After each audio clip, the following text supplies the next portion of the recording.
esta es una actividad que encuadramos dentro de las actividades de la asignatura mecánica y mantenimiento de los instrumentos de viento del Conservatorio Superior de Música de Málaga.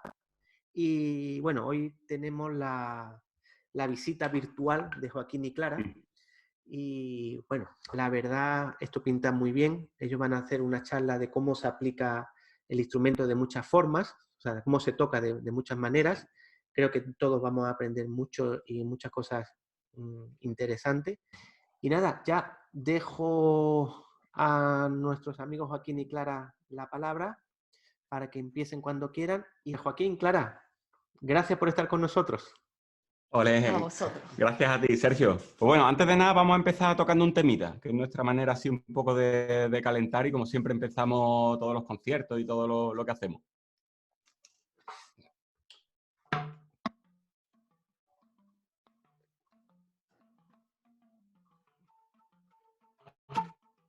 Aquí.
Bravo. Muchas gracias. Oye, me preguntan por aquí, ¿tiene un nombre esa pieza que habéis tocado? Por Sí. curiosidad, ¿cómo se llama la pieza? Tiene nombre. Se llama Cortachaca. Es un tema del folclore brasileño, del género de choro. No sé si lo conoceréis, porque aquí no se ha exportado tanto el género del choro. Lo que más nos ha llegado de Brasil es la bossa nova o la samba, pero el choro fue considerada una de las primeras músicas populares de Brasil. Y en concreto, este tema es de Chiquinha Gonzaga, que fue una de las pioneras, digamos, en abrir este género musical. Claro, pues mira, antes de nada, quiero decirle a Pablo de Algámita, que tiene 8 años, que nos está viendo, que nos ha escrito antes, que le tenemos que firmar una camiseta. Claro, porque parece que no, coño, pero para un fan que tenemos lo tenemos que cuidar. Así que, Pablo, no te preocupes que esa camiseta te la vamos a firmar en cuanto que se acabe. Pablo era afortunado, tío. Claro, hombre, Pablo, tío. Y claro, pues, con temas como este que hacemos con el dúo, claro, pues normalmente hace un dúo de flauta y clarinete, o sea, hay repertorio, pero es una apuesta un tanto arriesgada, ¿no? Porque te faltan muchos recursos tímbricos a veces, ¿no? Para no aburrirte del timbre del clarinete y de la flauta. Claro, y el soporte también, a lo mejor armónico, de algún instrumento como guitarra o piano, o incluso de percusión, que para esta música se utiliza un montón. Entonces de ahí vienen, por ejemplo, recursos como el slap, aunque eso todavía no entramos en el terreno de modificar los instrumentos. Si es un recurso que se suele utilizar, digamos, de manera más ornamental o más efectista en la música contemporánea, pero en nuestro dúo, por ejemplo, se ha vuelto algo clave. O sea, hacer los acompañamientos de... O sea, buscándole mucha variedad al slap. O sea, no solo un slap, sino un montón. Entonces, para meternos ya en vereda, este primer recurso, que siempre nos suele preguntar mucha gente, pues luego Clara explicará también cómo lo hace en la flauta. El slap eso lo explico en un vídeo que luego os dejaré el enlace, y también en otro vídeo, en una charla TED que hicimos que se llama Música de cuántas maneras, que es como a través de técnicas que, digamos, no están bien, o sea, cosas que serían erróneas en tu instrumento, llegas a efectos pues, que son totalmente válidos. Entonces, el slap, para entenderlo de la manera que yo lo hago al menos, y mucha gente más, es la combinación de dos errores extremos. El primer error extremo es el picado pato, ese picado pato de niño que todos hemos tenido alguna vez que suena así. O sea, ese picado fomentando la muerte, porque eso es poniendo mucha lengua y dándole a toda la caña. Y luego el segundo error que combina es cerrar la garganta totalmente. O sea, esto es muy importante entenderlo. Una cabeza seccionada, una cabeza sin cuerpo, podría tocar el slap, porque no hay comunicación de aire ninguna. Tú lo que haces es poner en vibración el aire que ya hay en el clarinete. Y esto también es un concepto importante, porque el clarinete no está al vacío, el clarinete no hay que llenarlo de aire, ya está lleno del aire de la atmósfera. Entonces tú, cerrando la garganta, como si no pudiera, vaya, ni hablar, y dando un golpe violento con la caña, o sea, con la lengua, con la presión de aire que has generado dentro, se hace un efecto parecido a como cuando tienes la bañera llena y tú quitas el tapón y el tapón solo hace ¡plap! Entonces, claro, el slap llega con unos milisegundos de retardo.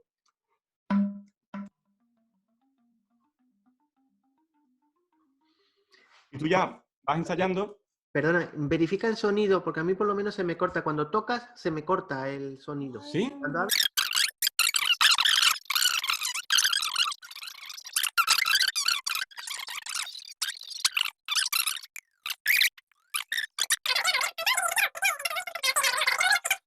Vale, ahora está desactivado. Ahora sí, bravo. Gracias, Tomás.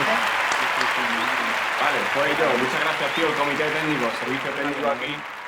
Vale, pues bueno, más o menos la explicación era esa, ¿no? Porque va a ser un poco el leitmotiv que va a dirigir luego un poco los descubrimientos que hacemos descubrimientos, aplicaciones de instrumentos, de cómo haciendo las cosas como no hay que hacerlas, a veces consigues resultados sorprendentes que pueden enriquecer tu paleta instrumental y sonora. Si luego hay alguna duda respecto a cada una de las cosas que vamos a plantear, aunque parezca un caos, nosotros tenemos aquí una lista. Estamos haciéndolo todo, o sea, todas las palabras que decimos, incluso esto que estoy pronunciando, está en una lista. Con lo cual podemos volver a ello en cualquier momento de la charla. Vale. Sí, bueno, a mí me gustaría también poner un poco en contexto nuestro proyecto, porque es verdad que surgió precisamente de la experimentación y nos parece también un poco, bueno, que sería interesante a lo mejor hablar un poco de ello, porque es una manera más de explotar todos los recursos. A veces sin darte cuenta, Soplido empezó como directamente un banco de experimentación, que estábamos un día, Joaquín y yo, en un viaje, en un hotel, y nos pusimos a practicar con la pata de la flauta, la embocadura oblicua, no sé qué, y de repente ya descubrimos que se podía hacer sonar la flauta desde dos extremos al mismo tiempo. Esto ya lo explicaremos un poco más adelante. Y la cosa es que a través de este proyecto hemos desarrollado al final un montón de recursos tímbricos, tanto como explicaba Joaquín, con técnicas, como también de experimentación con nuestros propios instrumentos. No llegamos, obviamente, aquí a nivel de un luthier ni muchísimo menos, pero de alguna manera nos ayuda a acercarnos a conocer un poco así algunos principios de la física acústica y sobre todo a conocer nuestro instrumento. Entonces, con la flauta se nos ocurrió, que bueno, que de hecho no se nos ocurrió a nosotros, hay un músico venezolano que ha grabado un montón de bandas sonoras, no sé si alguno os sonará, es un multiinstrumentista de viento llamado Pedro Eustache, de Venezuela. Y él, aparte de tocar un sinfín de instrumentos de viento diferentes, claro, aprovecha, digamos, toda la digitación y la destreza adquirida en su instrumento principal, que es la flauta, pero consigue diferentes sonoridades construyendo cabezas diferentes. Porque, claro, gran parte del color del sonido nos la da la técnica de la embocadura. Entonces, por ejemplo, si la flauta travesera le quitamos la cabeza y la cambiamos por otra, ¿coge ahí? Sí, directamente. Bueno, la tuya la voy a dejar porque está súper dura. Sí. La cambiamos por esta cabeza, podemos tener la embocadura del cabal, que sería como una técnica de soplo oblicuo que se utiliza en muchísimas flautas del mundo, como por ejemplo el ney turco o el cabal de Bulgaria. para esta técnica a lo mejor no hace falta tener el bisel este especial, porque nosotros compramos los biseles, los tudeles, perdón, los tudeles vírgenes en China, y cuando nos lo trajeron fuimos con un luthier y empezamos ahí a hacer pruebas de experimentación, de forma que, claro, aquí el corte está más o menos a la altura, bueno, más o menos no, está totalmente a la altura de donde se produce aquí el sonido. Porque si, por ejemplo, hacemos lo mismo quitándole la cabeza y soplando directamente, está todo el sonido descompensado, ¿no? Entonces, y es un rollo si queremos realmente poder poner esto en un contexto real y tocar música. Entonces, con esta cabeza podemos tener la misma digitación y afinación de la flauta travesera, pero teniendo una sonoridad muy diferente. Claro, entonces, si os fijáis, esta embocadura simplemente es un tubo, vaya, es un tubo pelado y mondado. Luego ahondaremos más en la técnica. Pero aquí ya para partir con este primer experimento que hicimos, ya lo que tiene es posibilidad de embocadura de cabal, embocadura interdental, que también hablaremos de ella, y también embocadura del soplo bilabial o de las trompetas.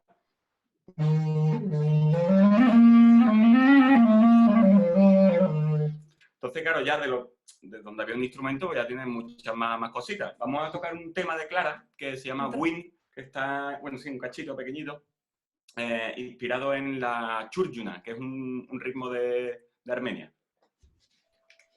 Está en 10×8.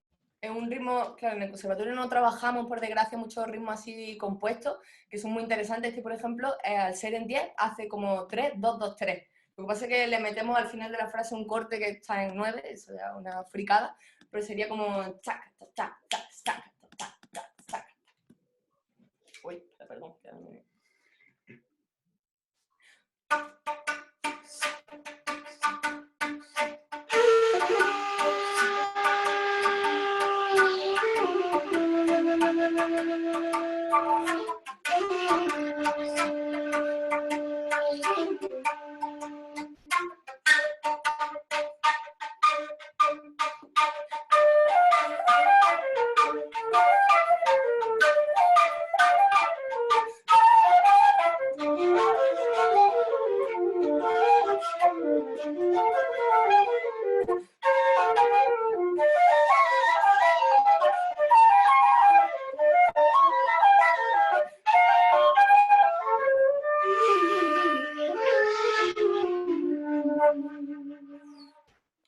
Bravo.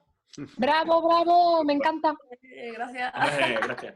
Claro, pues en verdad son cacharritos que o sea, implican un conocimiento de lutería, pero no tanto, porque al final es claro, es pillarte el tubo, cortarlo, y entonces a lo que íbamos, ¿no? Al final el conocimiento un poco de la física acústica, de cómo van los tubos, lo que te hace es ahorrarte mucho trabajo, ¿sabes? A la hora de donde, claro, porque al final es un tubo que, ¿sabes? Lo compramos de China, nos salen a $10, pero tubo que te cargue, tubo que te has cargado. Claro, estos, por ejemplo, son malísimos, vamos, que a las 2 semanas estaban verdes por dentro, pero en principio para hacer las pruebas, luego la verdad Que un sonido más natural, más, sí, más Porque es orgánico. verde. orgánico, por colmo, ¿eh? Nos regalaron, por ejemplo, esta cabeza también, nuestro amigo Carlos Soto, de Celtas Cortos, que está hecha en madera, porque él también empezó a investigar y a experimentar con esto, pero bueno, como veréis aquí un poquillo, está confiso y tal, y la verdad, esta no funciona, porque pierde demasiado aire, y parece simple, pero al final, aunque el tubo de la cabeza sea cilindro-cónico, la cabeza del cabal tiene ahí su intríngulis, que todavía nosotros no hemos conseguido dar con él. También, si a alguien le interesa investigar un poco más de esto, vamos a pasar luego un enlace de Pedro Eustache, el músico que os hablaba antes, que tiene bastantes vídeos, vamos a pasar el enlace de uno, por si queréis un poco ahí investigarle, porque es muy interesante y tiene cientos de cabezas diferentes. ¿Quieres que hagamos? Vamos a sacar otra de las cabezas que nos trajimos. Esta es de gaita colombiana. La gaita colombiana es este instrumento que, como veis, lo vamos a hacer muy rápido en 5 minutos. Es un instrumento que es como una especie de flauta de pico, que está aquí con una pluma de ave, pero ahora actualmente lo hacen de plástico, y es un pedazo de tubo, y esto está hecho con una mezcla de cera y ceniza, y es como la embocadura de la flauta de pico, ¿no?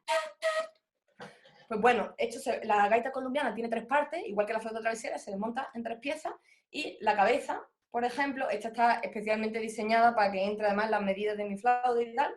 se las pedimos a un chico de Colombia. A José Luis Rodríguez Silva, de Gaitas El Pájaro Cantor, Bogotá. Wow. Y bueno, no es perfecta porque conforme va subiendo de octavas empieza a bajarse la afinación y se desajusta, pero las dos primeras octavas las da guay. Entonces,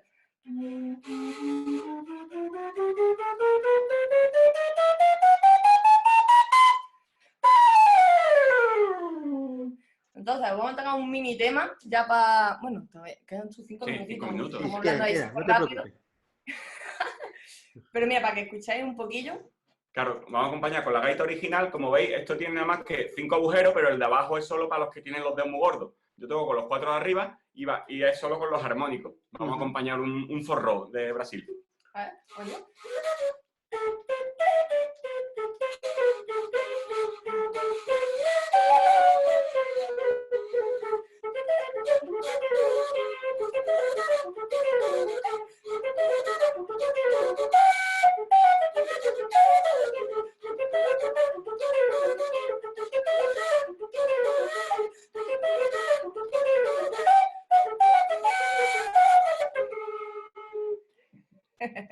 Bueno, pues...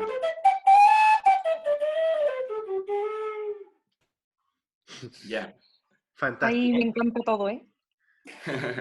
Ole, muchas gracias. La verdad que hay un montón de gente en cualquier cosa, en cualquier campo que uno quiera asomar la cabeza, te das cuenta que hay muchísima gente que ya está ahí súper metida. Entonces, eso nos ayuda a nosotros y algo que yo he aprendido en estos 2 últimos años mucho de Joaquín, que es no tener miedo muchas veces de contactar a la gente que ya realmente está haciendo un trabajo inmenso en eso y te puede enseñar mucho y luego al final la gente es mucho más cercana de lo que nos parece. Claro, tío, a los frikis. No hay nada más que le guste a un friki que lo contacte para preguntarle de algo muy concreto que tú estás en eso, ¿sabes? Oye, Además, por ejemplo, de las cabezas estas de gaita o de las de cabal, que son las que hemos empezado a investigar y a construir nosotros, hay un montón de otras cabezas de flautas, por ejemplo, que se pueden poner en la travesera, como de Shakuhachi, de Japón, de Xiao, de Xiao también de- tenemos, bueno, Disi no, porque el Disi es como la de la travesera, ¿no? La embocadura. claro, de Bulul, armenio. De hecho, ahora estamos esperando unas que nos van a llegar de Armenia, de un tipo, es que no me acuerdo el nombre, porque su... De Alto Flute se llama su página. y hace unas cabezas súper guapas. Y esas ya las enseñaremos, que van también con otro sistema, con el sistema de una gaita que se inventó también Lindsay Pollack. El de la zanahoria. Claro. Y vale, quedan 3 minutos, entonces vamos igual podemos seguir un poco... O bueno, no. espérate, si quiere vamos a abrir una ronda de preguntas. ¿Hay alguien que Sí, quiera hacer alguna pregunta? Venga, No, eso no es abrimos una un tema genial nuevo. idea. Yo quiero preguntar, ¿cómo empezasteis un poco con la idea de investigar sobre todas estas opciones? ¿Qué fue lo que os llevó a empezar en esto? Pues mira, yo desde pequeño, bueno, voy a contestar Sí, un poco. empieza tú. Desde pequeño lo que más me gustaba antes de la música era desmontar cosas. O sea, desmontar objetos, desmontar la radio, irme al taller de Paco el teléfono. Y empecé en el mundo de los instrumentos porque vi el clarinete. O sea, a mí no me gustaba el clarinete, me gustó el cacharreo del clarinete. O sea, todos los viajes de cositas que tiene, ¿no? Y cuando me apunté a solfeo, lo que más me gustó eran los jeroglíficos. Que las notas parecen jeroglíficos ahí raros, ¿no? De un lenguaje extraterrestre. Entonces, esa búsqueda, ¿no? Que al final la he podido congeniar con la música, ¿no? Y crear un concepto. Yo creo que lo interesante es coger las cosas que más te gustan e intentar que se fundan en un proyecto que te mole. Porque así todo el tiempo que tú pasas friqueando y estudiando cosas que aparentemente no tienen nada que ver, tú de repente a eso le das una unidad. Pues dice la gente, hostia, ¿cómo conoces tantos instrumentos? Es que es lo que me gusta, tío. El rato que a lo mejor la peña está en Netflix o vosotros, yo qué sé, con el Evoque, en el clarinete, pero a lo mejor estoy buscando, hostia, un pito que hay de Albania que lo toca un viejo y voy y le escribo al viejo, ¿sabes? Pues luego ya es la manera de meterlo en tu proyecto. Sí, hay muchas maneras de acercarte. En mi caso, por ejemplo, también cuando conocí a Joaquín, él ya estaba como un poco saturado de que llevaba un montón de años con un proyecto que tiene, que se llama Vibrato, que es solamente a través de instrumentos reciclados. Entonces, con Soplido fue como cómo aunar los instrumentos reales, Claro. que claro, Joaquín también además tocó un montón de ellos. Sí, volver a tocar clarinete, la flauta, sin que todo el mundo te diga, toca el recogedor, o toca la manguera. Claro, dejar un poco la parte de show, o incluirla, pero dentro de un contexto también de música así de más calidad, podemos decirlo de alguna manera, o sobre todo combinando los instrumentos estos así fabricados y de experimentación con los reales y los clásicos, que para eso lo hemos estudiado tantos años. Bueno, pues vamos a desconectar y volvemos a conectar y ya Muchas todo irá gracias mucho por la más fluido, respuesta. seguro.